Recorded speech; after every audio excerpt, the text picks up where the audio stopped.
Nada, gurizada, beleza? Meu nome é Tomás, sejam bem-vindos a mais um vídeo do canal Agenda Republicana. Antes de mais nada, eu gostaria de dar um salve pessoal da página Economia Mainstream, dar as boas-vindas para quem está chegando por lá.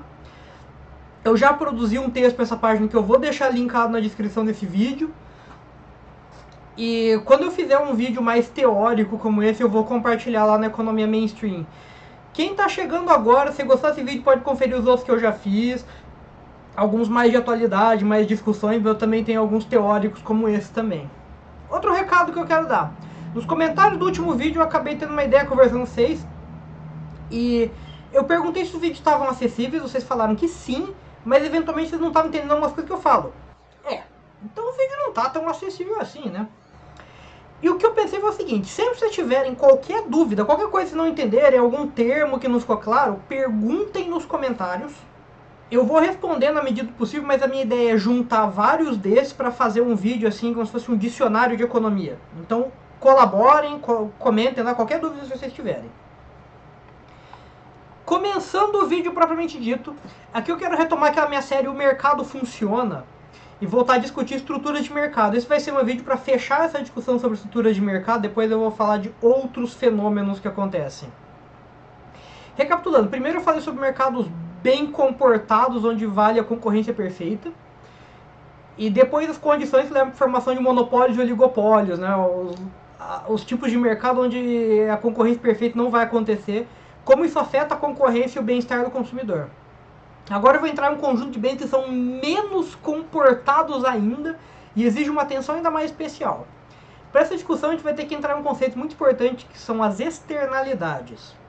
Externalidades são quaisquer consequências de uma transação econômica que afetam indivíduos que não estão diretamente envolvidos nessa transação.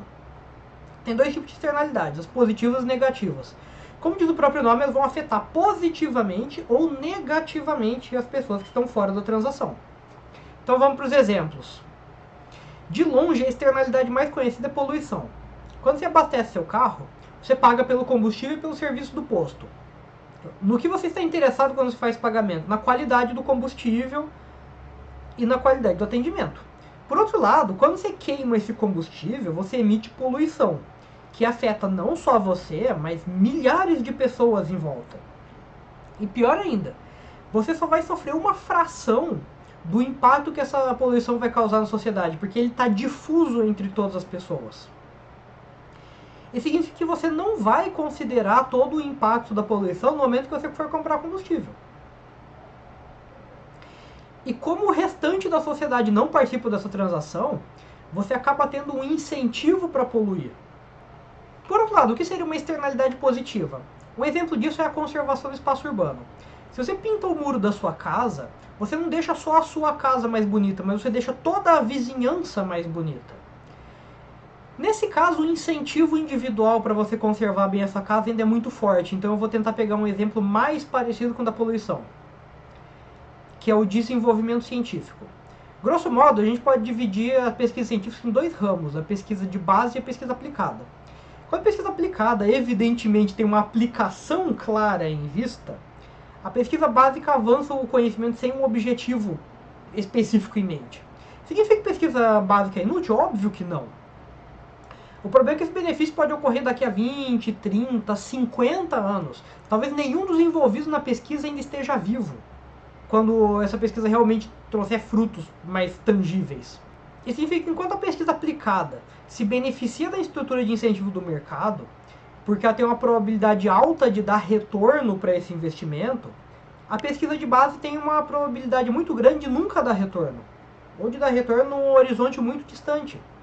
Então faltam incentivos para alguém financiar uma pesquisa de base. Mas ela está beneficiando várias pessoas que vão utilizar aquela pesquisa para fazer outras pesquisas no futuro, inclusive pesquisas aplicadas. Isso é o que nós chamamos de falha de mercado. Existe uma informação importante para a alocação de recursos que não é transmitida pelo preço. Isso significa que sem intervenção o mercado acaba gerando uma ineficiência.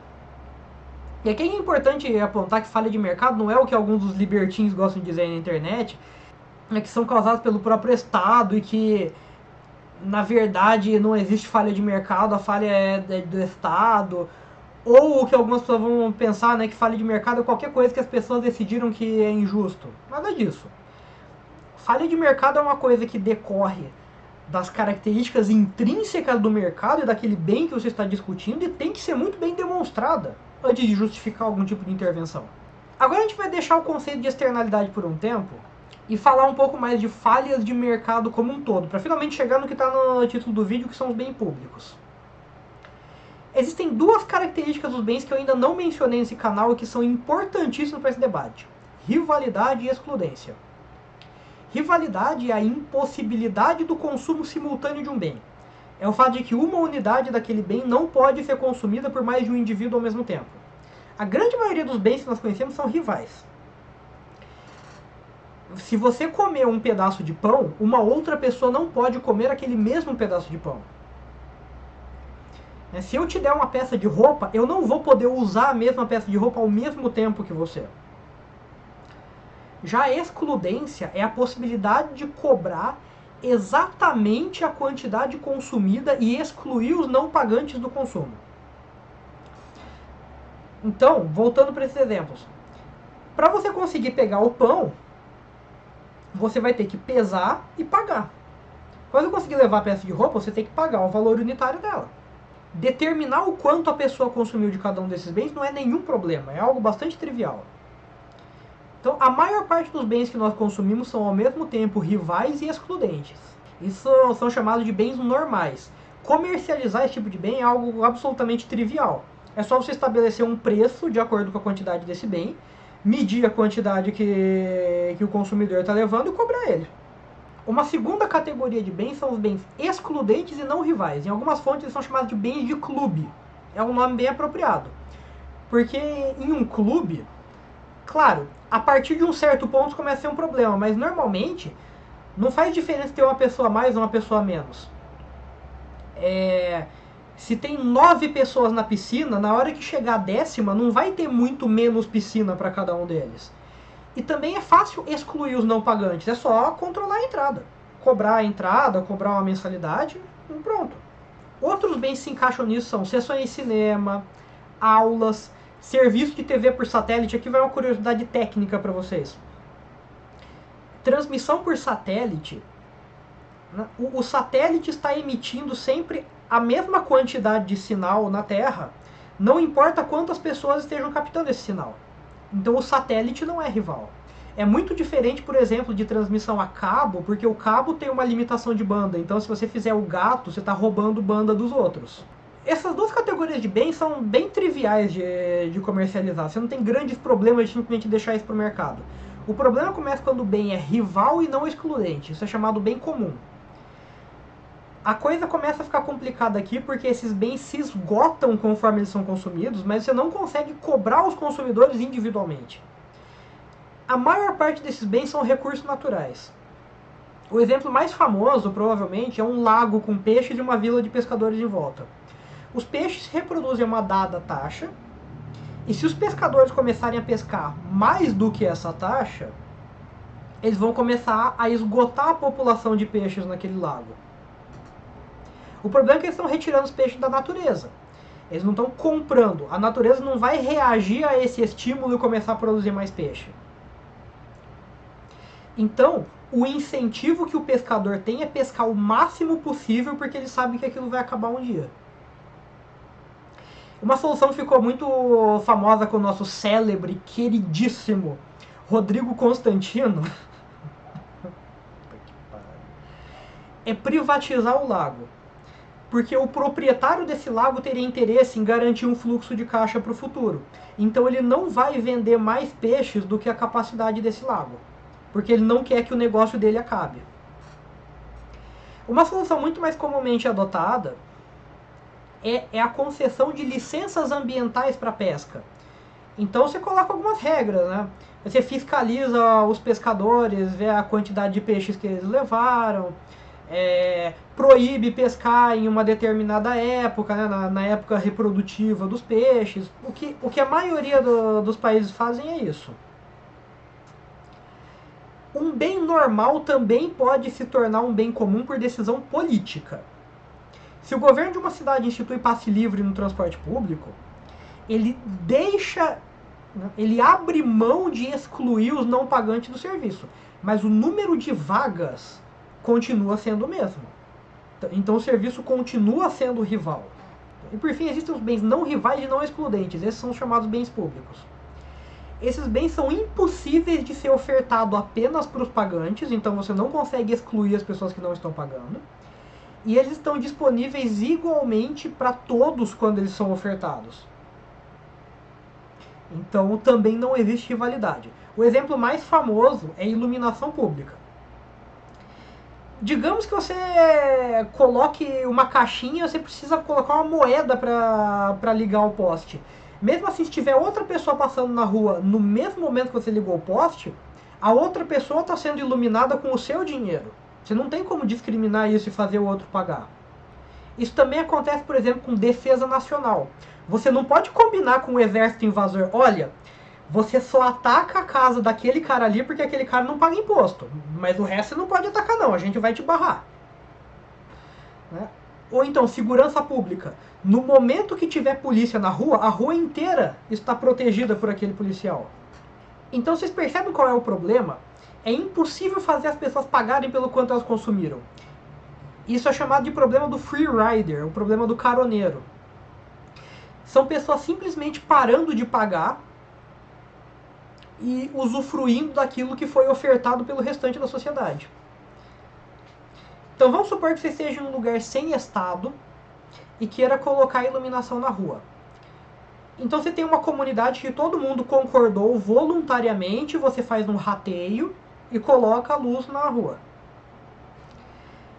Por um tempo vai funcionar tudo muito bem. Aí aparece um espertinho que ele percebe que se ele não pagar, vai ter luz do mesmo jeito. E só o pagamento dele não vai fazer muita diferença. As pessoas talvez nem percebam que ele não está mais pagando, dependendo de como for a cobrança. Qual é o problema?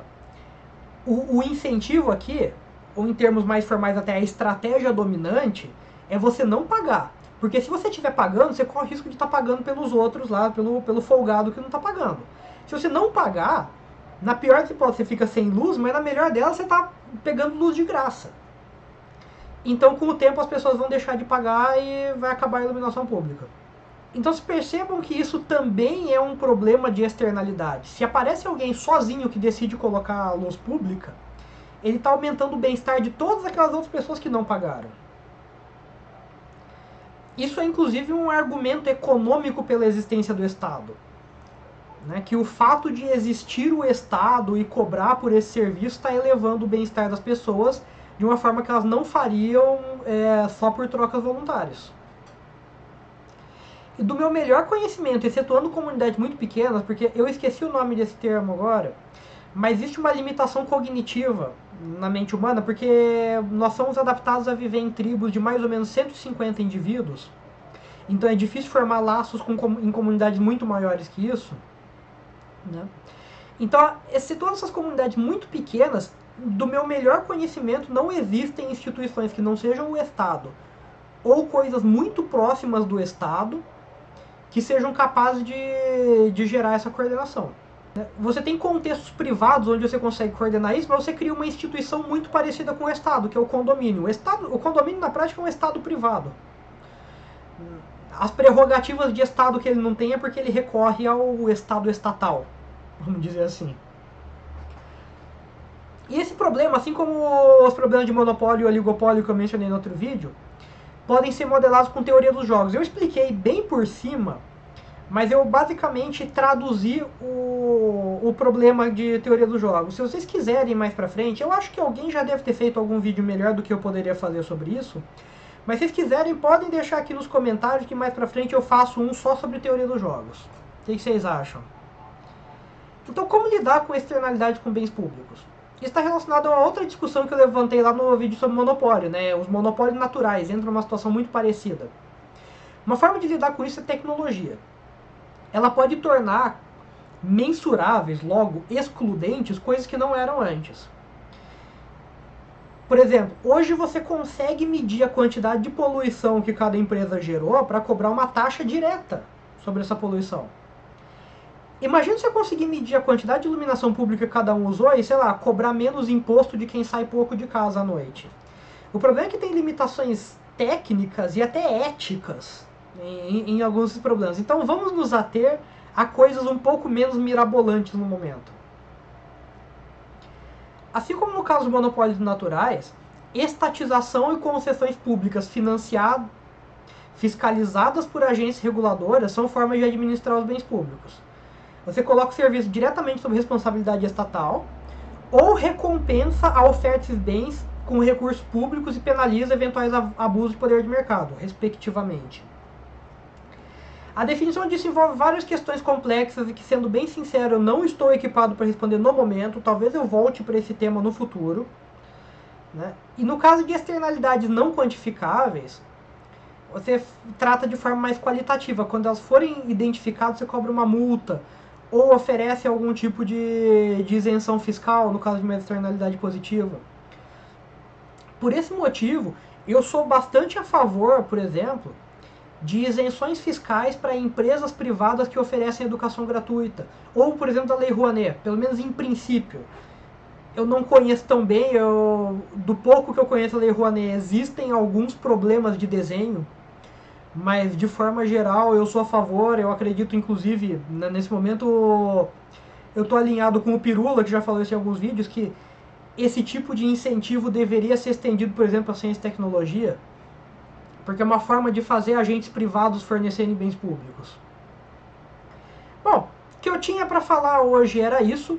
Espero que vocês tenham gostado. Se vocês gostaram, já sabem, cliquem em gostei. Inscrevam-se para ver mais vídeos como este. E no mais, valeu, falou!